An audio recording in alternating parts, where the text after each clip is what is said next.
Қайырлы күн достар, сіздермен өте ерекше пиццаның рецептісімен бөліскім келіп тұр. Ол үшін жылы сүтке жұмыртқа, сұйық май, қант, тұз және ашытқы салып барлығын жақсылап араластырып, аз мөлшерден ұн сала отырып, жұмсақ қамыр илеп алыңыз да, бетіне сұйық май жағып, бетін жауып, жылы жерге көтерілгенше қойып қойыңыз.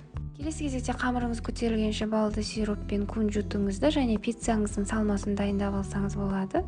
Көтерілген қамырды мен 14 бөлікке бөліп алдым және сізде дәл видеодағыдай бірінші балды сиропқа, содан соң күнжутқа матырып алып, пергамент қағаз төселген противеньге тізіп шығыңыз да 15 минутқа бетін орамалмен көтерілгенше жауып қойыңыз.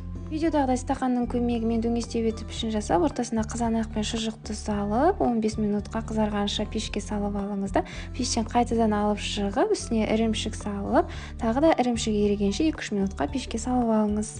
Біздің өте дәмді жұп-жұмсақ пиццамыз дайын, ас болсын.